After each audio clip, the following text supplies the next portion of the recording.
सितंबर में रिटायरमेंट का एप्लीकेशन लिखने के लिए शायद वो आरएसएस मुख्यालय गए थे। मेरी जो जानकारी है 10-11 साल में कभी मोदी जी गए नहीं।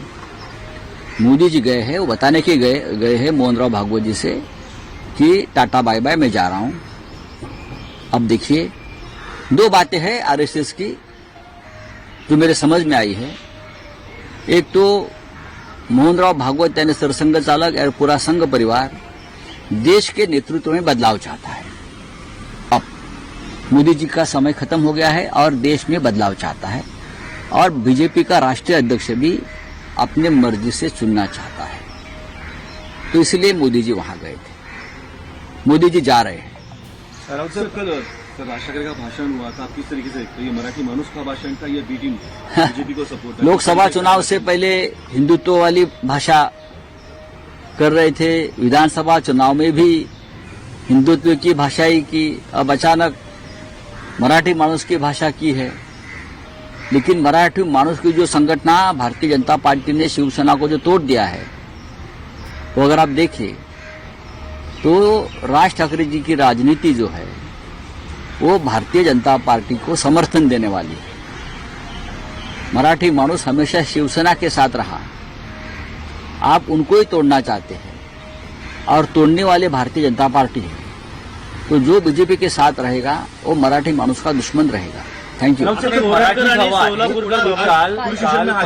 नरेंद्र मोदी आणि भागवत यांची भेट झाली, काय संकेत आहेत या भेटीतले? संकेत स्पष्ट आहेत आणि जी माहिती बाहेर येते आहे ती स्पष्ट दिसते आहे की सप्टेंबर महिन्यात नरेंद्र मोदी यांनी जाहीर केल्याप्रमाणे जे धोरण आहे की 75 वर्ष झालेल्यांनी सत्तेच्या पदावर राहू नये, कोणत्याही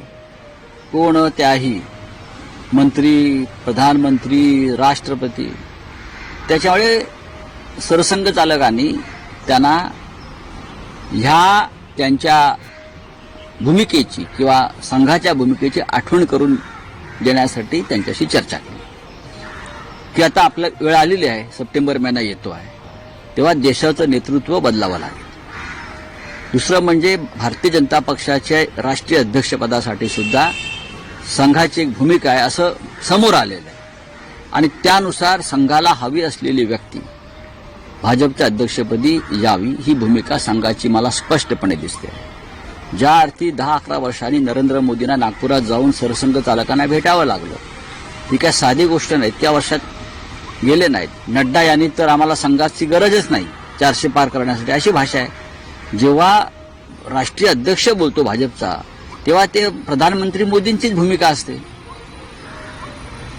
हे जेव्हा तुम्ही समजून घेता तेव्हा मोदी यांना संघ कार्यालयात का जावं लागलं हे स्पष्ट आहे। पण राऊतसाहेब, नरेंद्र मोदी हे स्वतःला ईश्वराचा अंश समजतात, म्हणजे ईश्वरानं साक्षात त्यांना सत्कार्य करायला भूतलावर पाठवलंय असंही त्यांचं म्हणणं होतं आणि ईश्वराला कधी निवृत्ती नसते। रामकृष्णही आले गेले, ईश्वर आहेत ना, ईश्वराचाही मृत्यू झाला।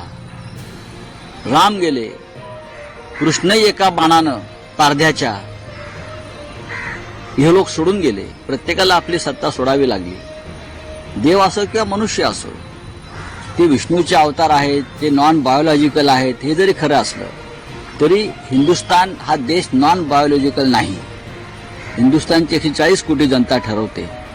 तुम्ही त्यांना किती मूर्ख बनवायचा प्रयत्न केला तरी तुम्ही जे एक धोरण स्वतःसाठी तयार केलेलं आहे आपल्या सहकाऱ्यांसाठी 75व्या वर्षी निवृत्त व्हावं लागेल आणि तुम्हाला केदारनाथच्या गुफेत जावं लागेल। फकीर आदमी है, झोला लेकर आया था, अब झोला भरकर जाएंगे।